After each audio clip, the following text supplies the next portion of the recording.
Praise the Lord. Today, the message God has put on my heart is about the zeal of Christians. Psalm 119, 139, the Bible says, "My zeal hath consumed me because enemies have forgotten thy words."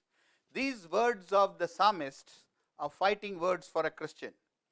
Zeal is often overlooked and underrated word in the Christian world today. It is most of us would be ashamed to be zealous Christians. A zealous Christian these days would be considered a mad person. People who look at a zealous Christian would be speaking of them in the words of Festus, who told Paul in Acts 26:24, "Paul, thou art beside thyself, much learning doth make thee mad." The Bible says in Galatians 4:18, "But it is a good thing to be zealously affected always in the Lord." Therefore, it is not right for a Christian to overlook zeal or neglect zeal. If we make it a rule for the Bible to rule our lives, we cannot neglect zeal. Zeal is also in Urdu called junoon. It is in fact, the lack of zeal should be considered a sin in our lives. We might desire it if we are to be of any use for the kingdom of God. Paul said in Titus 2:14, about Lord Jesus, he said, who gave himself for us, that he might redeem us from all iniquity and purify unto himself a peculiar people, zealous of good works. Lord Jesus gave himself to us so that he can purify us. He can set us apart as a zealous people of good works. The objective today is to present the zeal and recognize if there is a lack of it, and to encourage you to be zealous for the Lord. We are present in the Laodicean era in the book of Revelation, and the Lord admonished the Laodicean church, Revelation 3:19, "As many as I love, I rebuke and chasten. Be zealous therefore and repent." Be zealous therefore and repent. Be zealous therefore and repent should be the cry of our lives, of our times, my dear brothers and sisters. The object of today's message, again I am repeating, is the return of the Christians to be zealous for our Lord. The title today is "A Zeal Which Consumes." I think we should not treat zeal as something we should be afraid of, or think that if we are zealous, we have to give up everything. Zeal is a blessing to us individually, to our family, to our church, and to our country. I want to call on all the easygoing, lazy, sleepy Christians who don't have the zeal or the passion to serve God. One of the disciples of Lord Jesus was called Simon the Zelotes. Zelotes means burning with zeal. Amazing, an apostle is nicknamed Zelotes. Please listen carefully to me today. For your sake and for the sake of the church, for the sake of Christ, let us be zealous. I want to show you what is zeal first. I want to describe today's message into, or divide today's message into three parts. Number one, what is zeal? I want to explain from the scripture what God calls zeal. Second, and I want to describe who is a zealous Christian. Number three, what good comes out of being a zealous Christian. So let's get ready to dive into the Word of God. First, what is zeal? Zeal is a burning desire to please God, to please the Almighty God. The burning desire to see His will is done. The burning desire to see Him glorified all over the world. Oh, this is not a part of our flesh. This is given by the Holy Spirit. It is the Holy Spirit which causes us, ministers of Him, to become flames of fire. Hebrews 1:7 says, He makes His ministers a flame of fire. This zeal of burning desire, when it rules our heart, it constrains us to make a sacrifice, to go through all the trouble, deny ourselves anything, to go through any suffering, to spend and be spent even unto death, if only to please God and glorify His Son. All Christians, this is your calling. You cannot deny it, you cannot overlook it, and you can neglect it, but you cannot change the facts of Scripture. A Christian with zeal is a person of one thing and one thing only, that is, in what way I can please the Almighty God. These days we Christians are anything but zealous. We are known as good people, passive people, religious people, gospel people. Hardly anyone calls us zealous. Nobody tells us a genuine Masih hai. Nobody tells us that. They call us the good people. As zealous Christian sees only one thing. He lives only for one thing. He is consumed by his desire, one thing, to please God at whatever cost. J.C. Ryle wrote in one of his books, he said, whether a Christian lives or whether he dies, whether Christian has health or whether he has sickness, whether he is rich, whether he is poor, whether he pleases man or whether he offends man, whether he is thought wise or whether he is thought foolish, whether he gets the blame or whether he gets the praise, whether he gets the honor or whether he gets the shame. The zealous Christian cares for nothing at all. He is only one burning desire, that is to please God. That is to say, God, what is it pleases you in my life? That's the only thing I want to do. If the burning consumes the Christian, he will be or she will be pleased in this. This zealous Christian feels he or she is a lamp made to burn or consume itself in the burning. The zealous Christian always finds way to please the Lord. If he cannot preach and work, he will give money. If he will cry, if he cannot give money, he will cry and sigh and pray. Yes, if he is only a pauper or on the perpetually, or he is laid on the bed in sickness, he will pray till sin drives around heavily. Sin will run heavily from there by continually interceding against it. If he cannot fight in the valley with Joshua, he will be on the mountain with Moses, Aaron and Hur. If he is cut down from the working himself, he will give the Lord no rest until help is raised up from another quarter and the work is done. This is what I describe as zeal. Daniel showed this zeal. Daniel was one of the guys who was taken captive. He was taken from Judah. He was taken to Babylon by Nebuchadnezzar, and there he was selected, one of the young people selected to help the king in the administration of the kingdom. And he was given all sorts of meat, all sorts of drink. But Daniel purposed in his heart, he said, I will not defile myself with the portion of the king's meat. Daniel 1:8, he says, I will not defile myself with the portion of the king's meat, nor with the wine which he drank. Therefore he requested the prince of the eunuchs that he might not defile himself. Daniel decided not to eat anything unclean because the law says so. He would have been killed for disobeying. The chief of the eunuchs, for agreeing to him, would also be killed. The favor of the Lord came on Daniel after he decided to obey. There was single-minded focus to serve the Lord, to obey his law. Zeal is sustained with a single-hearted purpose to please God at any cost. Many men and women in history, if you read the world history, there are many men and women in the world who are not Christians, were single-hearted.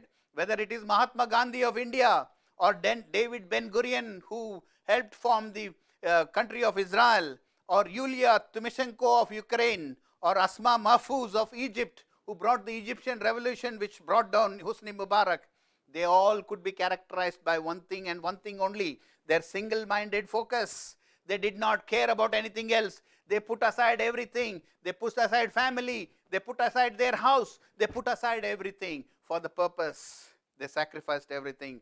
They only lived for one thing, that is freedom. Christians also are called to exhibit the same single-minded focus, that is to please God. If something is bad in your life which God doesn't like, you will do everything to get it out of your life, to please the one who gave his life for us, a ransom. When we do it, it is Christian zeal. There are many scientists like Isaac Newton. the physicist James Watt, the inventor of the steam engine, or Stephanie Pollack, who invented the material which we make Kevlar, which even the bullets cannot penetrate. All these men and women were known for one thing, and one thing only: single-minded focus. The same focus Christ requires from Christians. Time does not permit me to talk about hundreds of single-minded focused men and women, some bankers, some investors, some inventors, some gangsters, some famous, some infamous, all of them known for only one thing: single-minded focus, to the neglect of everything else. If we Christians would have done that, the world would have been won for Christ long time ago. But we are involved with so many things. We are entangled with the things of the world. Our focus shift from Christ to everything else. A recent study of evangelicals gave some mind-blowing statistics. 75% of evangelicals who call themselves Christian do not take faith seriously. Of the remaining 25%, only 5% single-mindedly, focusedly serve God. The remaining 20% do some sort of work in the church. Where do you find yourself, my dear brothers and sisters? In what percentage? Are you in the 5% who single-mindedly zealous and focused on God? No wonder the gospel is not reached to the ends of the world yet. The zeal was the characteristic of the church during the time of the apostles.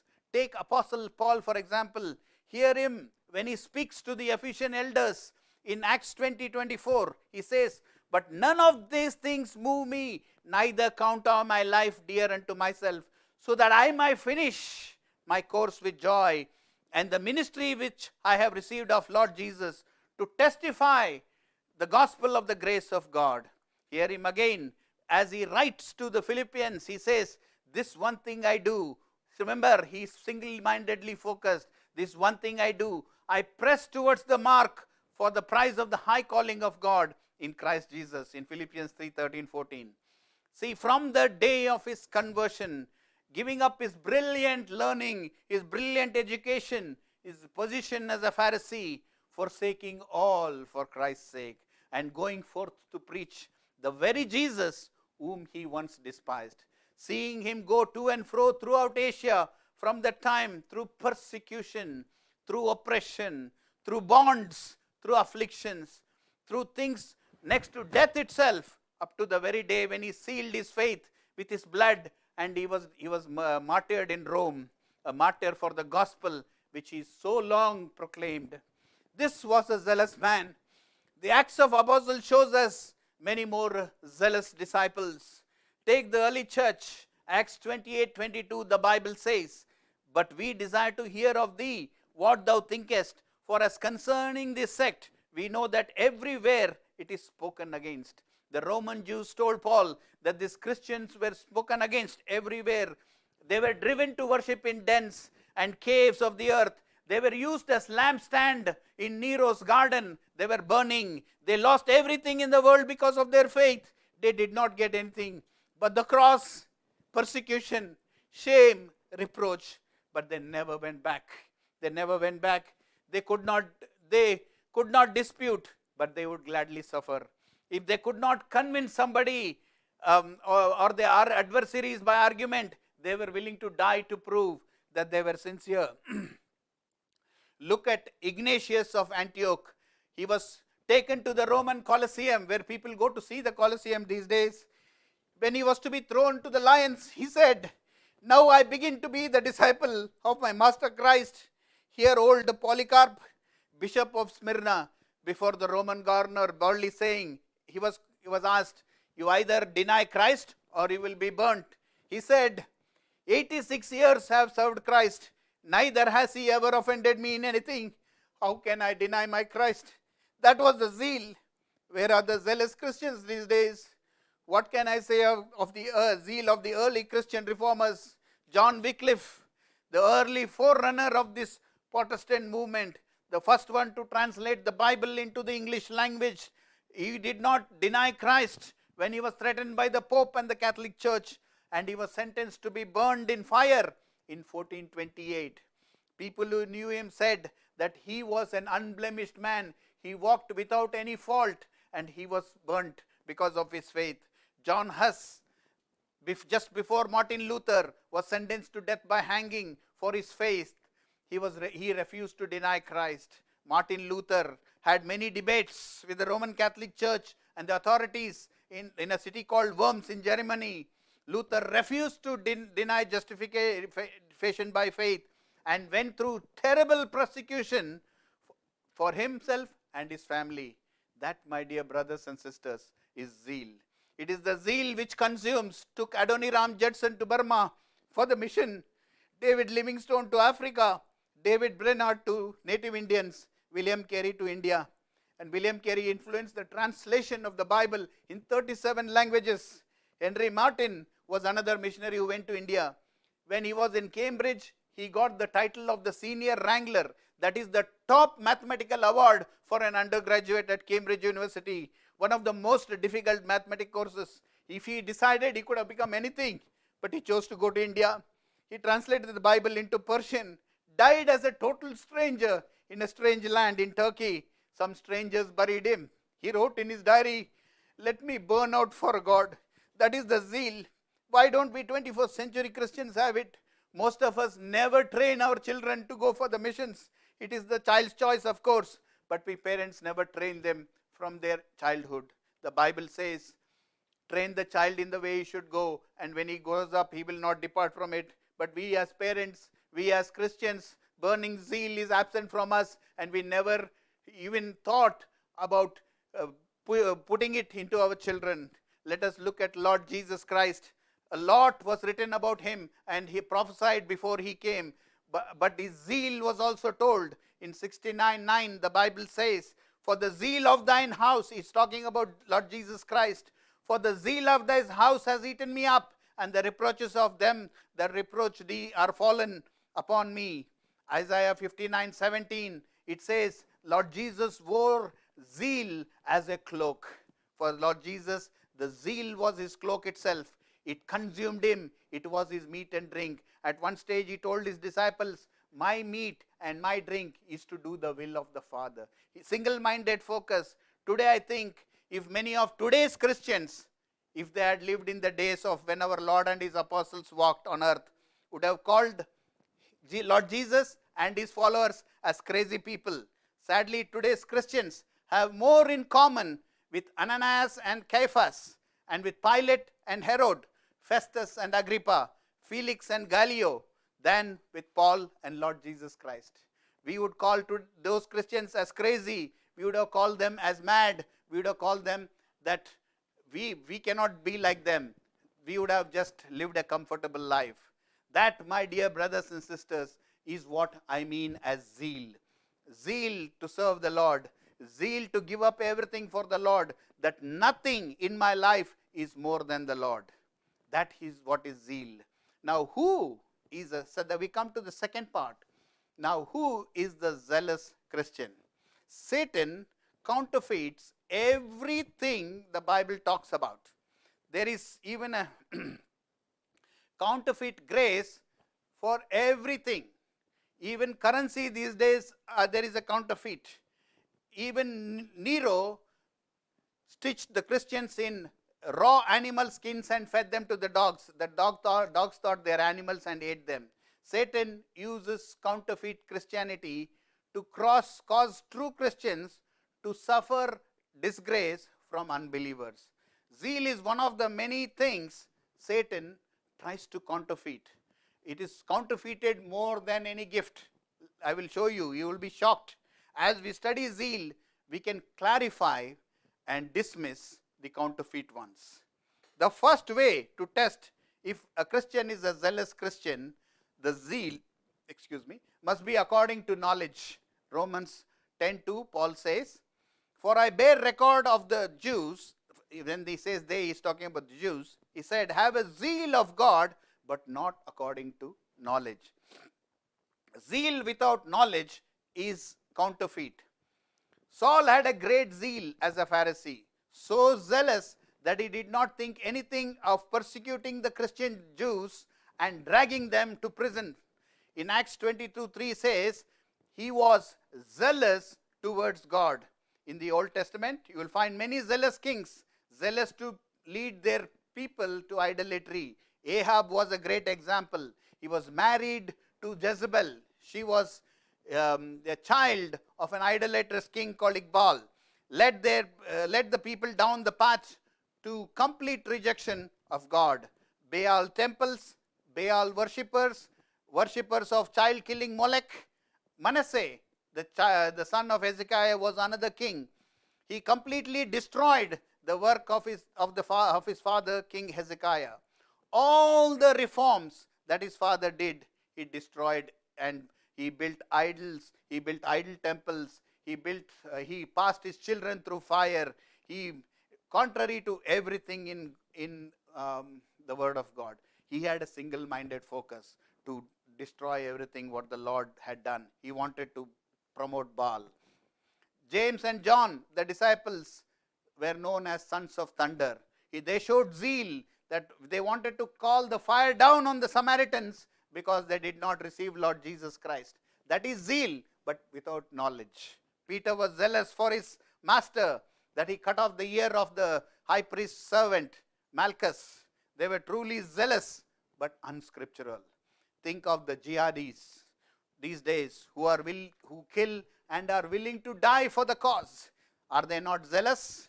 We have to learn from them what zealousness is. They give up their homes, they give up their families, they give up their lives as they know for the cause. They are willing to go and get blasted themselves. They believe that by killing others, they will go to heaven.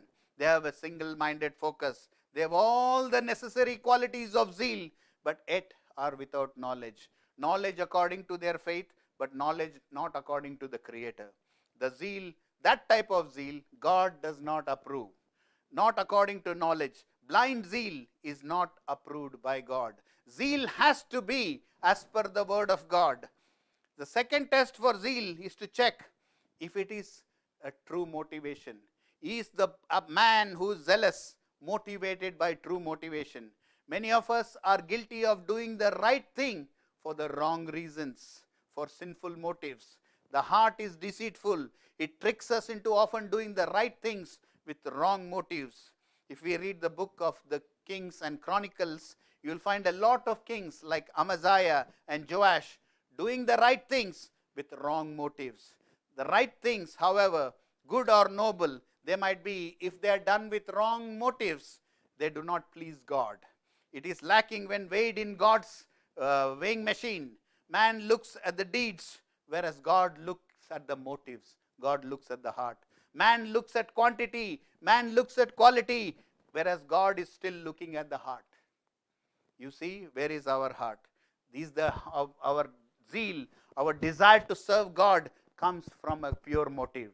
The third thing is the Christian motivated by the popularity of he or she gains, or the popularity of their church gains, or their group gains by being seen doing things, but in their hearts it is not for the Lord.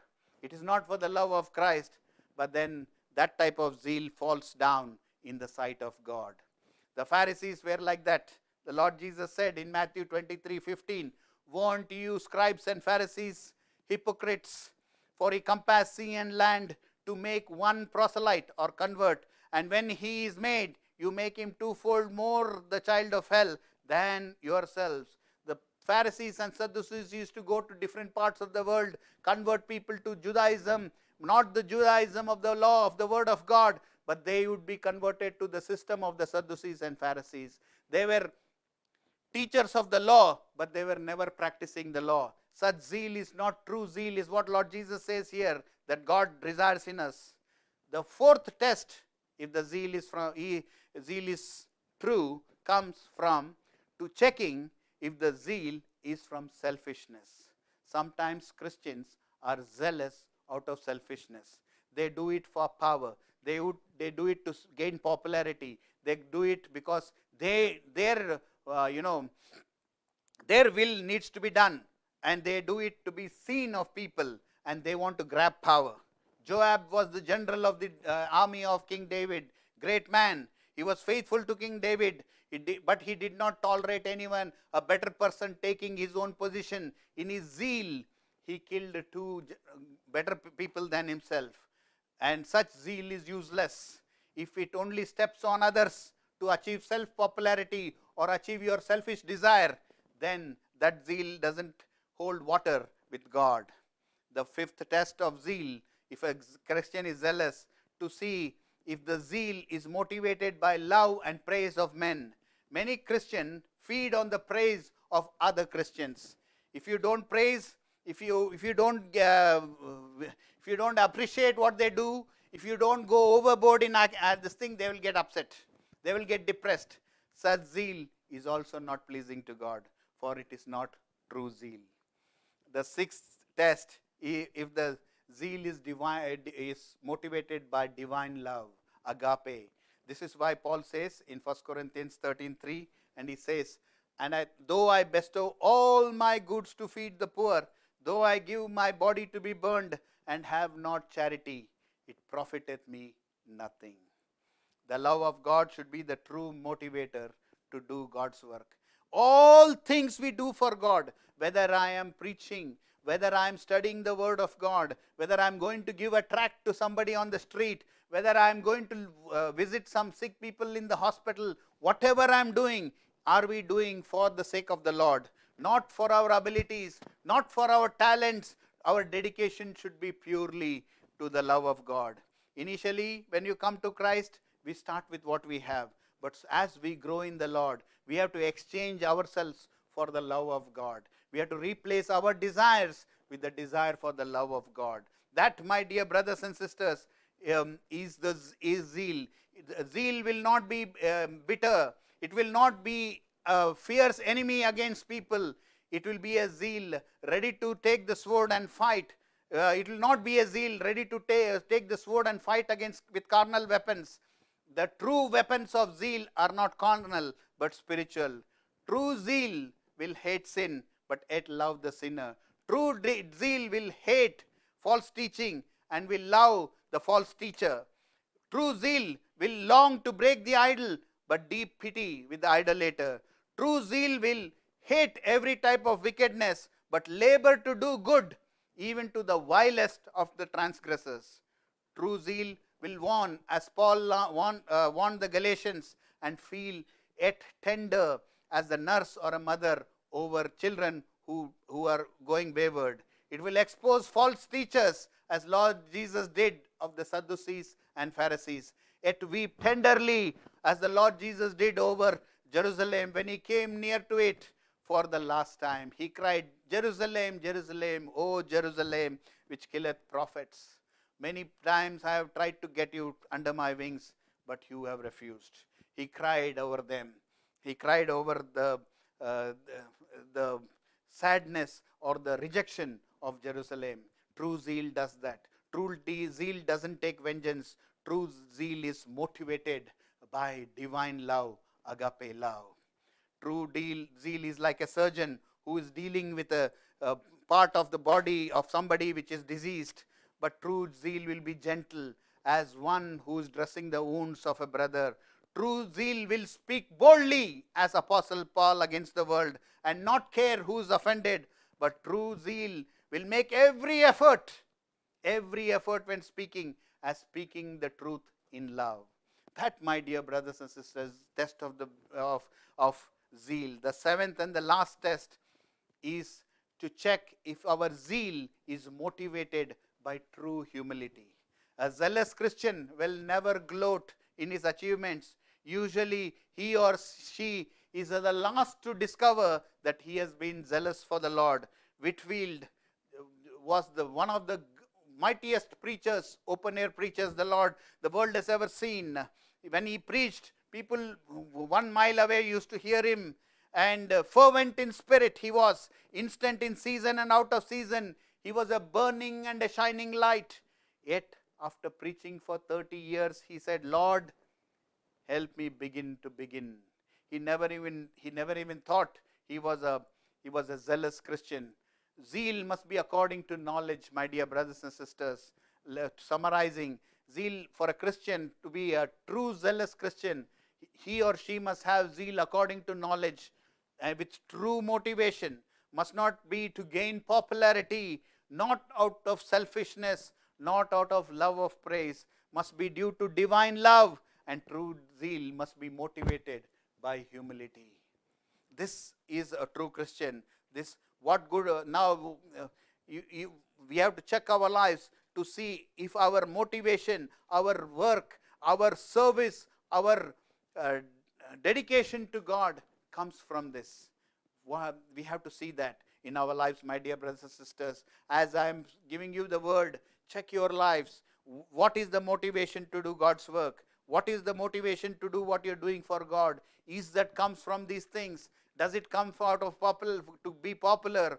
Does it come out of selfishness? Does it come because we have to do this for God, that's why I'm doing? Or out of love of praise, you want to get praise from somebody? Or it is out of divine love or divine deep humility? What are we doing, my dear brothers and sisters? We have to be motivated according to the scripture. We have to have the zeal which consumes us according to knowledge. We cannot at this time afford to relax, because the time is coming near where Christ is coming. There is still a lot of work to be done. Every Christian has to wake up. 75% of the evangelicals don't do any work for God. Out of the remaining 25%, only 5% work for God. So it's time for us to wake up, my dear brothers and sisters. Time to wake up. So now we come to the third part. First was, what is zeal? Then, who is a zealous Christian? The third is, what good does zeal do for a Christian? It does good. Number one, it does good for our souls. What exercise does for our bodies, zeal does for our soul. The soul with zeal is like a beautiful garden, watered and maintained by the Holy Spirit. Of course, God loves everyone, but as I say this, I also believe that the Lord takes a special interest in those who are zealous for Him, in those who give themselves body, soul and spirit to extend His glory in the world. To them He reveals Himself as He does not do to others. To them He shows what He doesn't show the other men. He blesses the work of their hands. He comforts them spiritually. With others only can know by hearing of ear. These are men after His men and women after His own heart. Because these men and women are like Himself, full of zeal, who are wearing zeal like a cloak, like what Lord Jesus did. None have such joy and peace in believing. None have this joy of faith. None have so much heaven upon earth. None see and feel the reality of the gospel as those who are zealous, earnest, devoted Christians. For the sake of our souls, if there were no other reason, if there is no good reason to be zealous, my dear brothers and sisters, this is a reason, because your closeness to God will be different from a Christian who is not zealous. You have to be zealous for the faith. Second thing what zeal does is it multiplies talents. William Carey was a shoemaker and his wife was illiterate. His zeal took him to India. He had lot of difficulties.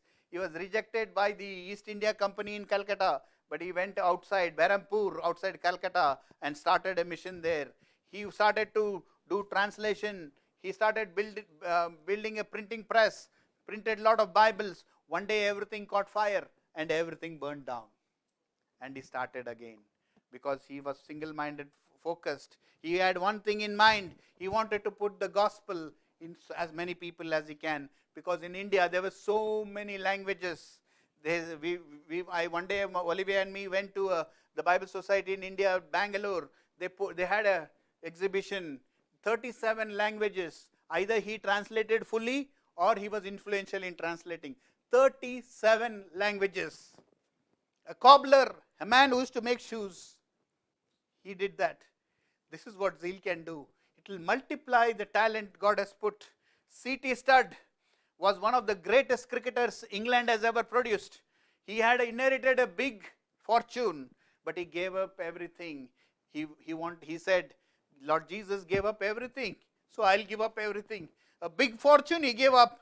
He went with nothing. He went on a mission to China, to Ooty in India, and later in Africa. When he died, there was just a hut. He told his children, I cannot leave anything for you all except the faith I have, except the mission I have.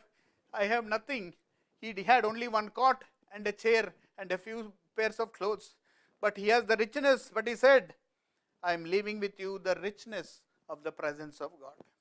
David Livingstone went to serve God in Africa. He went 39,000 miles, they say, throughout Africa. He opened the dark continent. God brought light to the dark continent through David Livingstone. He didn't see his wife and his children for too long. He was walking. His body was aching. Towards the end, he had only 3 or 4 teeth left in his mouth. Everything had fallen off. His mouth was paining. His body was aching. And but he never complained once. If you read his diary, he never complained once. As he was kneeling in his tent in Zambia, he died. They took his heart out, buried it in Zambia, and sent the body. He opened up Africa. Where are those zealous people? Brother Andrew smuggled so many Bibles into communist countries, right in the front of the authorities. There would be no missionary work without zeal. John Wesley traveled 250,000 miles by horseback and on foot to preach. He preached 40,000 sermons, produced 400 books, knew 10 languages. At 83, he was annoyed. He couldn't write for more than 15 hours a day without hurting his eyes. At 86, he was complaining that 86, they only allow me to preach twice. They're saying you're too old. And he said, since his 86th birthday, he was fed up that the body was, it had a tendency to sleep till 5:30 in the morning. He said, that is a terrible thing for me. By 5:30, I should have been in the presence of God. What a complaint he had. What a complaint of this man. This man had a single-minded focus. He changed the world. They say in Christian literature, in the Christian history, the Christianity before John Wesley and Christianity after John Wesley. Zeal influences the world. The third thing, zeal does not, complain about difficulties, but simply says, here souls are perishing and something needs to be done. Zeal does not shrink back because there are giants there. It looks over their heads like Moses on Mount Pisgah and say that land needs to be possessed. Zeal does not wait for somebody to join and wait till everything is comfortable. It goes forward in whatever condition and hope that someone will follow. Yes, the world knows little about this zeal of these Christians, what a debt the world owes these Christians, how much crime it has helped clear, how much troubles in the world it has prevented, how much public discontent it has calmed, how much obedience to law it has produced, how many souls it has saved. Yes, I believe the world knows very little about zealous Christian. If every Christian was a zealous person, how much more could have been done for the world?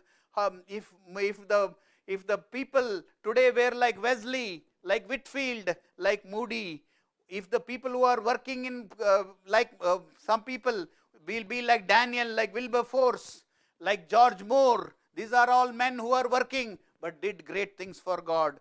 Oh, for the world's sake as well as for your own sake, labor and strive to be a zealous Christian.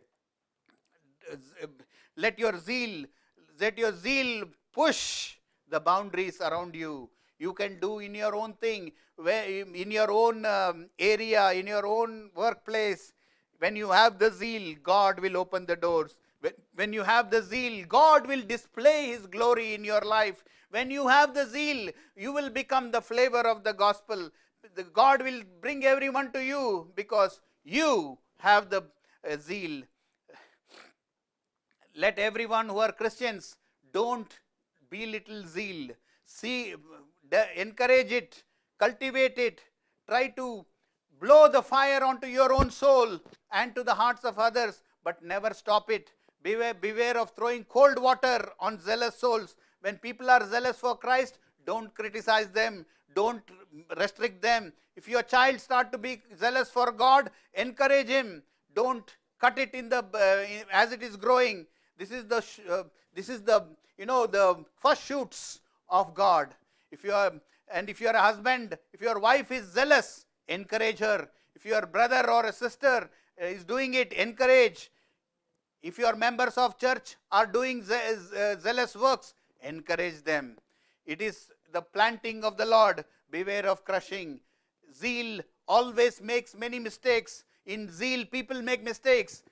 Cover it up and encourage them. Zeal may need to be directed. Zeal may need to be guided. Zeal may need controlling. Zeal may need advising. Like the elephants, as they went in the ancient battles, as we read in India, there are many elephants going in battle. It may sometimes be needed to be directed. They may do injury, but zeal need not be cooled. Zeal has to be encouraged, and the fire of zeal has to be pushed. John Knox was a man in Scotland. He had a great ministry. Even the Queen of Scotland, the history says, was more afraid of John Knox's prayers than the armies of France. This man went and opened the monasteries and threw all those monks out and said, this is not the way of God. These narrow-minded, sleepy Christians were offended. They said, who are you to do it? It may offend the thinking of people around you. All old-fashioned. They may be just comfortable in their salvation. Just do your work. Enjoy your work here. Enjoy your life. And be assured of salvation and go to heaven. That's how people will be. But when you come across a zealous Christian, he or she won't be sitting quietly. He or she will be, getting restless of the things of God. Zeal, like John Knox, in the long run of life, will do more good for the world, more good for you, more good for your church, more good for people around you than any harm. There is very little danger of there ever being too much zeal for the glory of God. God forgive those who think that this man is too zealous. There is nothing like that. Human nature, people know very little of human nature if they talk like that. Sickness is more contagious than health. And it's much easier to catch a cold than to catch zeal. Depend more on it. The church rarely needs more comfort. It needs to be poked. It rarely needs to be controlled. It needs to be encouraged. Zeal, don't be zealous for the Lord. The good, it doubles you or it multiplies your talents. Because you see in Matthew 24, there is a parable told by Lord Jesus Christ. There was a servant, one man was going in a journey on a far away country. He called one servant, gave him 5 talents. Then he gave the second one 2 talents and the third one 1 talent. So when he came back from journey, he called the accounts. The man who had 5 talents, what he had? He had doubled. That's what zeal will do. When you work for the Lord with all the motivation that I said, you will double your talents. And when you will tell the Lord, Lord, you gave me 5, he has 10. Then the 2 guy, same thing he did. He worked hard and he made 2 more and he gave the Lord 2. But the guy with 1, what did he do? He said, oh, I know you. You just want us to work. With all my difficulty, I have my family, I have my work, I have my business. What can I work for you? I'm so busy in my work. I'm so busy in my business. I'm so busy with my family. I have to look after my children. I have to look after my wife. I have to look after my house. Whatever talent, here it is, take it back. That's what we are telling God. Most Christians are doing that.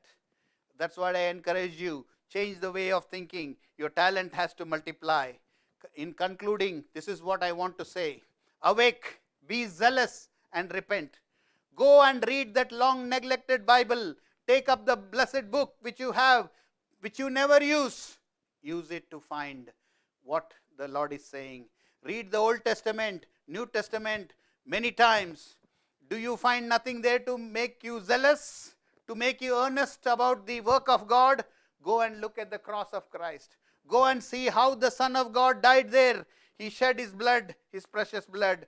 How he suffered on the cross. How he groaned and died. How he poured out his soul as an offering for sin, so that sinners might not perish but have eternal life. Go and look at the cross of Christ and never rest till you find some zeal for your soul. Meditate on the cross. Meditate and say, if God was motivated enough to come and die for me on that cross, can I not do something for God? Lord, I have not done anything for you. Lord, I have not done anything. Can I do something for you? I want to be zealous. I want to be zealous. And work for the Lord as He wants you to do. Once more I say, awake, be zealous and repent. Think of the time which is very short. You will be soon gone. You will have no opportunity to work mercy in the eternal world. In heaven there will be no ignorant people to instruct, no unconverted to preach. Whatever you do must be done now. Oh, when are we going to begin? Awake and be zealous and repent. Think of the devil and his zeal to harm. One old man of God said like this: Satan will rise up in judgment day against some people on that last day, because he says, I have shown more zeal to ruin people than they have shown to wake up people. What will we be? My dear brothers and sisters, do we have an answer for that? Do we have an answer for that? Awake, be zealous and repent. Fear not the reproach of men. Don't fear that men will criticize us. Don't fear that your family will criticize you. Faint not because somebody is going to beat you. Don't worry if they call you all sorts of names, bigot or enthusiastic or fanatic or madman or madwoman or fool. There is nothing disgraceful in these titles. They were given to Lord Jesus. They were given to apostles. They were given to Christian men, zealous men all through church history. But if you are only to be zealous if you want to be zealous only when it is good, or if people praise you, you will fail, because that praise only can come to certain limit. Man can lift you up as much as his hand, but God can lift you up eternally. There is no limit where God can lift you up. Your zeal will be short-lived if you depend on people.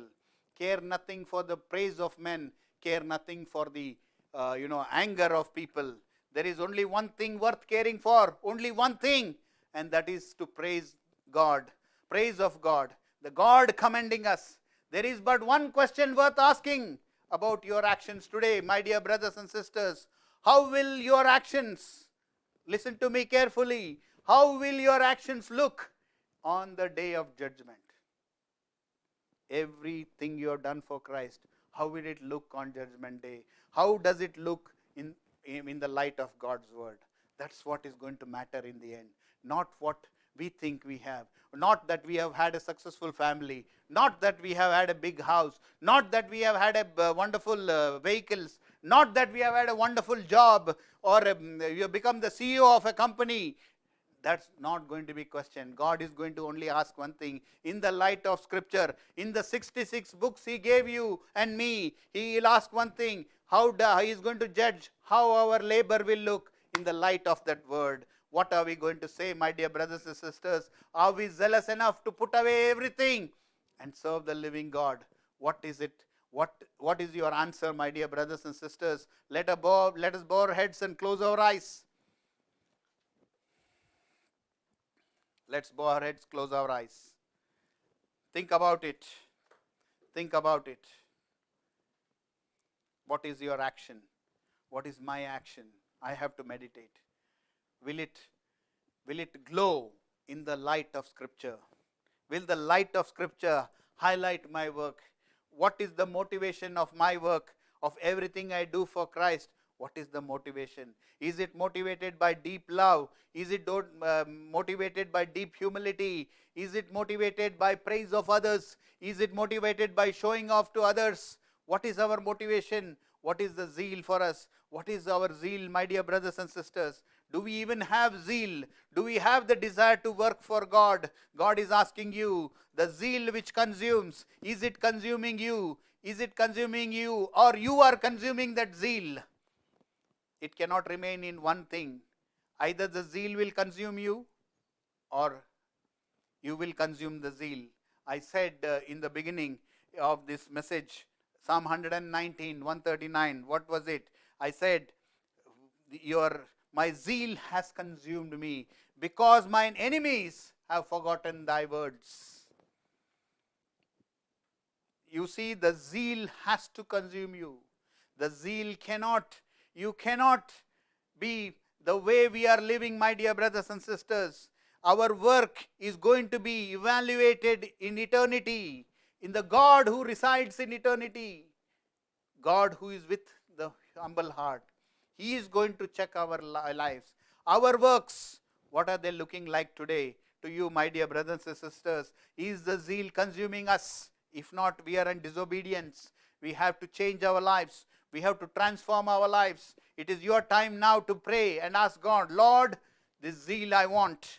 This is the zeal which consumes me. I don't mind what people talk about me. I don't mind people will avoid me. I don't mind if people don't look at me. I don't mind if my friends leave me. I don't mind if my family leaves me. I don't care about anything. This zeal has to consume me. I have to proclaim your name. I have to burn for you. I have to be a flame of fire for you. This is my zeal, Lord. This is my zeal. My dear brothers and sisters, this is the time to ask God. You have heard what is zeal, what God requires. You have heard the script, what the apostles did. You have heard what men have done in history, how they have done. You have even seen the ungodly people who don't know Christ, what they have done because of single-minded focus in their lives. God is asking you for this focus, like what Daniel did. He set his mind, and what Ezekiel did, he set his forehead like flint. It says that he didn't move from that focus. God is calling you for that, my dear brothers and sisters. Let us pray. Let us pray and ask God. It may be the most important prayer you have done in your life. Lord Jesus, we come to you. I ask for this zeal. I ask for this zeal which consumes me, Lord.